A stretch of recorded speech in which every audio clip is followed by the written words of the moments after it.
We're in episode 21, The World of Magic. And as the first round of the major exams are coming to a close, the mages are in a scramble trying to get their hands on a steal any way that they can. And will Frieren and Fern be on a winning side? We will find out next on Frieren the Slayer. So, Dragon Ball jokes. We start the episode off with Flame taking Frieren to meet Siri. Wait, hold on. I understand you have very important things to talk about here. But next time on, that didn't happen in Dragon Ball, right? That was only Dragon Ball Z? Yeah. You can't make that joke yet, Tyler. Actually, it did happen. It has happened in Dragon Ball. I'm pretty sure. Okay, they started that in Dragon Ball. Because I've heard it several times. On Dragon Ball Z. But, so they don't really say that line. They say, will Goku, da-da-da, find out next time on Dragon Ball. So. Way less hype. Kind of the same thing. So I'm like remembering the Dragon Ball announcer's voice and it's way less hype. But we start this episode off with Flame taking Frieren to meet Siri, and Siri is the living grimoire elf mage. In case nobody knows, I had to look this name up because I didn't remember it at all. Siri? Yeah, Siri. I'm gonna call her Siri because iPhone. Siri's in your phone, dude. Bro, it's literally the same thing. Siri on your phone and Siri the living grimoire. Think about it. My phone doesn't tell me how to do magical spells. That's because we're not in a fantasy world. Fair enough. But this was like a pretty crazy opening moment because did it surprise y'all that Frieren had already met Siri? Oh, 100%. There was no way for us to know that at all.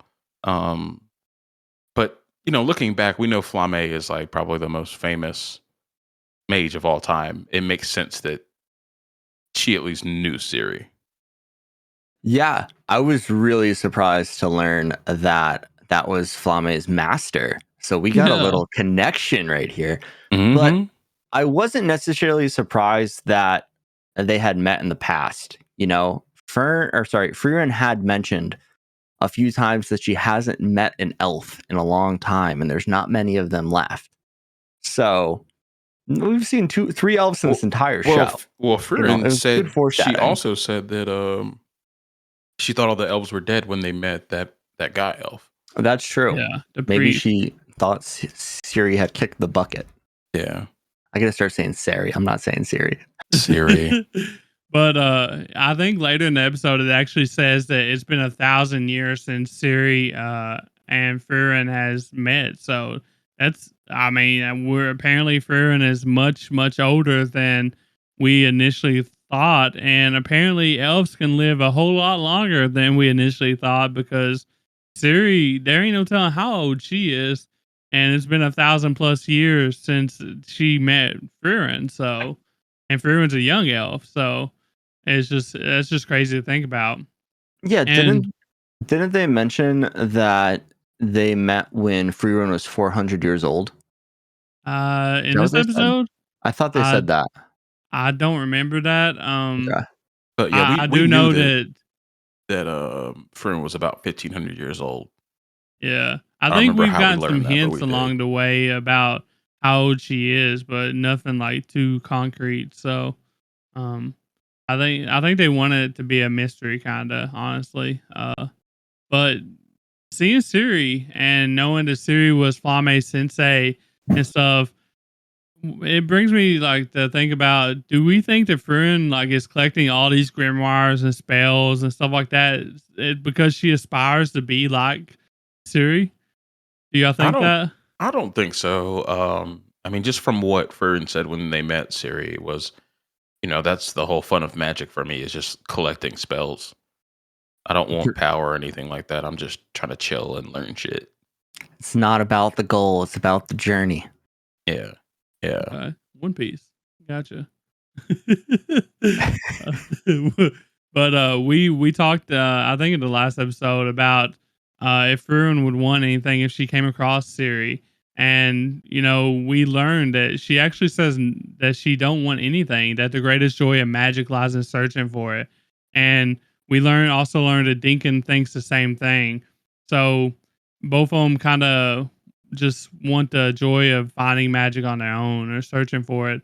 Um, but knowing this, like, do y'all think that that's changed, or like if she sees Siri again, do you think that she won't want anything again, or will she pick a spell this time?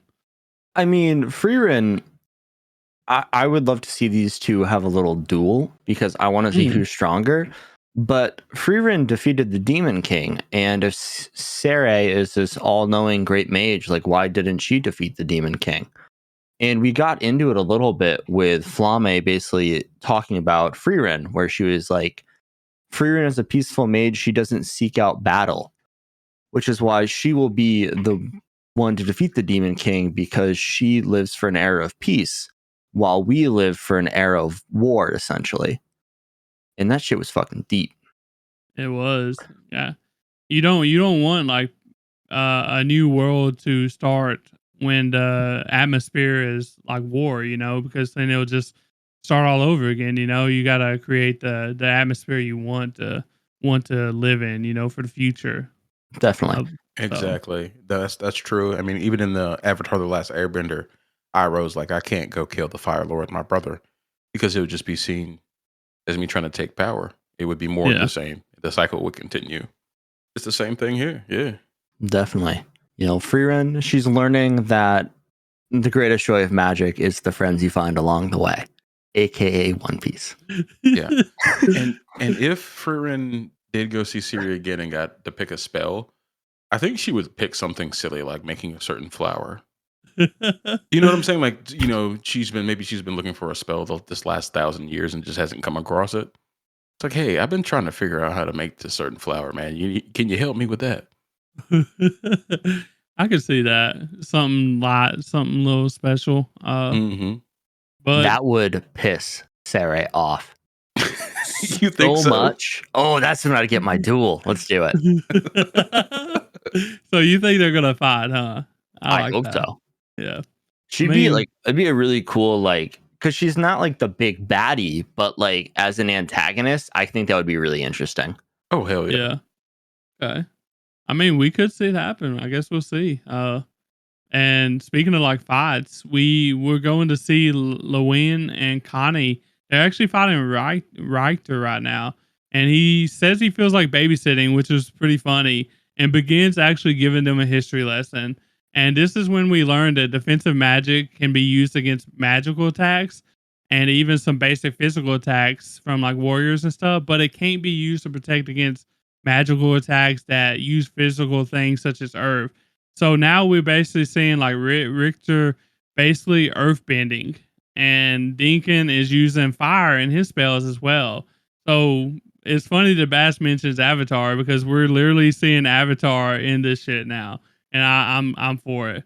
So like, does that surprise you that that magic has evolved this much after only seeing Frieren and Fern's magic spells all this time, like the simple offensive magic spells? Well, it doesn't really surprise me, but it gives me. I asked a question like, why does everybody use a certain type of magic using like something physical or something like that? And now that we know it's more effective against basic defensive magic, which is what everybody uses on defense, makes a lot of sense. It like connected the dots for me. The history Okay. lesson just wasn't for me. It was, I mean, for the kids, it was for me as well. You know. I enjoyed it. We learned a little something about magic. It seems like every episode or every other episode, and we're learning. We're just piecing it together little by little, and it just shows you how much like Frieren believes that she doesn't need that type of shit because she's just that strong. So Yeah, and I'm sure Frieren in her bag of tricks has the ability to do a lot of this stuff. I mean, I know they mentioned that each mage has like an affinity for certain types of attacks, which is what they develop. But like, I mean, Frieren's she's got all that in her bag. I probably right. yeah, I'm sure. And I wonder if like using these physical things like requires more mana than just like a basic attack. You know what I'm saying? And that's why like somebody like Fern or Frieren can like just straight overwhelm them. Obviously they both have a ton of mana, but I wonder if it's just more efficient just to use base magic. Maybe. Yeah, I Uh, don't know. I mean, with Fern, like she just like hits them so fast, like they can't keep up, and Frieren like just like obliterates everything. So I don't know, they're just strong. So it'll be interesting. That's why I'm wanting to see something like Dan's talking about, or like some kind of big, powerful person. 'Cause I want to see how they fare against them. So I Yeah, I thought mean, Deacon may be it, but the strongest opponent we've seen so far in the show has been Aura, and Frieren didn't even have to really lift a finger. She just had to like release her mana for a half a second. yeah, Yeah, we want to see so a class 1 mage battle. That's what we're a, asking for. a true one. So hmm Except Frieren is class like S plus. yeah. And like speaking of like high class mages, the overseers say that someone has been analyzing the barrier and that no one could break it because no one was more powerful than Siri, who actually created the barrier. And at this time, I was thinking, Frieren's got to be the one that's analyzing the barrier. And like, did we realize that she was actually going to try to break it at this time? Yeah, once they started talking about it, I was like, oh, it has to be Frieren. Everyone else here is a fucking scrub. Yeah. No, I thought Compared, the of same thing course. as well. I was like, yeah, she's bringing that shit down. She's not studying it for no reason. Yeah, I mean, compared, of course. I mean, they're really good mages, but like not against a 1,500-year-old mage with mana out the wazoo, The Apprentice of Flamme. So at this point in time, did did it come together why she was wanting to break it? Like we all knew that she was doing it. We all figured that she was gonna break it, but why? Did y'all know why she was gonna break it? I think just to say what's up, Oh, really? Okay. I thought it was just going to be out of curiosity to see if she Okay. could. That seems like a Frieren thing to do. Like no like real goal in mind, but I think it became useful after Yeah, a yeah, while. yeah. And she was like, okay, now is a good time. uh but speaking of like Frieren and her fighting, this is the moment I've been waiting for. Frieren versus Deacon. And Deacon actually held it together for a while, but he still got shit on in the end. So big shout out to him. He thought he was gonna pull, he thought he was gonna get it, but he didn't come close. So and after like that fight, Frieren just threatened to kill him if old Flash Step girl doesn't bring the steel out to give it to her. And I'm thinking that she would have probably killed Dinkin, honestly. I think she has it in her. I don't think So so. I don't you think don't she think would have. so? I don't Nah. think becoming a first class mage was that important to her. Um, she just wants her snacks. We got to remember that. That's the whole reason she's here, so she can have her snacks. Oh, true, true. And then on top of that, she probably has a lot of faith in Fern. Okay. So Yeah, and I don't think Frieren has like. I don't think she's gonna kill anybody who isn't a demon, like unless they're really evil. But like, I don't know, we have demons for that. Like, you don't need to make her kill a human. I think that would kind of like take away from her character a little bit. Okay. I see what you're saying. it would. And I also want to comment on something. You said Dinkin held his own there for a minute.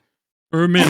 Frieren wasn't trying. Frieren wasn't even trying. And Dinkin was like, "Oh, I'm gonna end this quick." He was going all out. Like that's all he had. 30 seconds later, I'm out of mana. Fuck. Listen, I had to give the man a little respect because I didn't want to seem like I was just shitting on him, which I totally wanted to do. So look, dude wasted his ult, man. He blew his load in the first 30 seconds of the fight. And Frieren's just there like, was that it? Do you think they have magical Viagra? Not again. Yeah, our man is, he's on up there in the years, old. bro. He's pretty old. He might need it. You're hitting him in two different spots that hurts. Get that man a blue chew. Maybe he would have put a scratch out for you to the blue chew. But all I'm saying is at the end of the last episode, I think I said something along the lines, I can't wait till this old man gets humbled. So that's my view on it. I was just making it sound a little bit better. So. Okay. I just had to clear that up. It's just like not even fair though, because like I think Degen could have fucked up a lot of the people there. Oh yeah, Oh, yeah. 100%. Like Yeah, yeah, it's yeah. just he just drew like the short straw and had to fight a 1,500-year-old mage with mana like out the ass. Like it's just not fair. Denkin's And Yeah. my had boy and though. had like somewhat incompetent, teammates. Not so much Rakta, but whatever her name was, the other girl. She should have just stayed hidden. They Yeah, won. Yeah. Yeah. but yeah, I mean, he Denkin's my told her fucking boy. to. So, yeah, speaking of Dinkin, I mean, we might as well talk about it. Like his respect, my respect for him went up 1,000 times. After this fight, he's like, I'm not giving up. The party's not over till I'm dead. Type vibes. And like he goes and tries to track down people, and he's like, I'm winning this shit. And he finds people that's already got a member killed, and like he pulls up on them, and he's like, "You stay here, Flash Step Girl. Me and this guy's gonna go over here." The And boys got work to do. yeah, The men and got work to and do. the young boy is just like, "Bro, what are we doing? We ain't got no mana." And he's like, "Bro, from where I'm from, we don't need mana." Yeah, no, the whole like you're a man, right? And then the Yeah. cloak drop. Like I was like, yeah, he's Dude. him. This He's dude's him. jacked, kinda, for an old man. Dude, he was fucking. He had like Master Roshi vibes going on. Yeah. He was fucking swole, dude. And like that one line might make Denkin like a top 3 character in the show for me. Like that shit was awesome. I wouldn't blame you. All Bro said, I'm I'm not saying, out of man. I'm out of mana, but I'm not out of options, and I love that. Yeah. He said, "Pull up and square up Like, now." we've had a lot of people standing still and throwing spells around and backstepping. Not a lot of movement in the fights in the show besides flying. And then he just fucking drops the gloves like a hockey player, ready to pull a sweater over this dude's face and just start knocking him out. I was so fucking hyped, dude. Yeah, this was probably one of my favorite moments of the scene. Like I said, this episode, like I said, my respect for him went up like a lot. Tenfold. So This is a uh, top 5 moment in the show for yeah, me. oh I mean, yeah, damn the episode, like that was gas. yeah. I knew we had to talk about this moment because it's like we're watching Mashle out there. Like, no magic, no problem, bro. So, but I guess one last thing before we move on to Mashle. We actually, so Frieren did break the barrier. We knew it was coming, obviously, and so when she said that Colin and Lonnie Kane would win, I was like, okay, I know what she's doing. She's breaking the barrier because it's raining, and this will, make them more likely to win against Richter. And that's when it popped up in my head. And I thought this was like a brilliant move by Frieren because she went through all the trouble just to make it where she didn't have to help uh, Lawin and Connie against Richter. She let them do it on their own. So I really enjoyed that. So Yeah, a little genius move by Frieren there at the end. yeah. And I think it's really interesting because like I didn't realize that. Like I kind of forgot it was raining. Yeah. Because it wasn't raining in the episode, and I was like, oh wait. Yeah, give a water and ice mage some water, see what fucking happens. Yeah. And I really enjoyed it because Richter's whole, defensive spells can't stop physical magic shit really backfired on him when he was getting tidal waves to the face. It was just blowing through defensive spells. And he's just like, what can I do? I'm just gonna try to stop it, and that's all I can do. So Yeah, no joke. I just would have laid on the ground and been like, "It is what it is." Dude, like, have you ever like been like in the ocean and gotten smacked with a wave? That Oh, shit it's fucking bad. It hurts. hurts. It And hurts, that was dude. the equivalent of like a 30-foot wave, man. Like I've I'd been be in a body concussed by bag. a wave. Yeah, I've definitely been concussed by a wave. So I couldn't imagine what happened to him.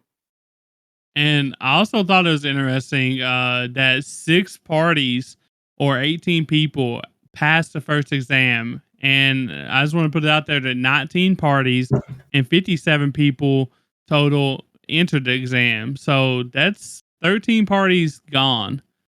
Not going to the next thing. So that's how hard this was. And Frieren and Fern kind of like passed with flying colors, I think. So I just wanted to bring that up as well. But I think that's about it. We seen Stark at the end, so I'm happy, kinda. It's good to see our boy come back. Yeah, he's just vibing. Yeah, I've been talking about him for a couple episodes now. Where's he at? Now we know he's drinking and staying up late playing video games. So Yeah, I don't have a bedtime. Bro, you're a fucking grown ass young man. Like, who's telling you to go to bed? Fern, dog. He's in the Fern thumb. He whipped. Yeah, oh yeah, I understand. But that's all I got, boys. Excellent.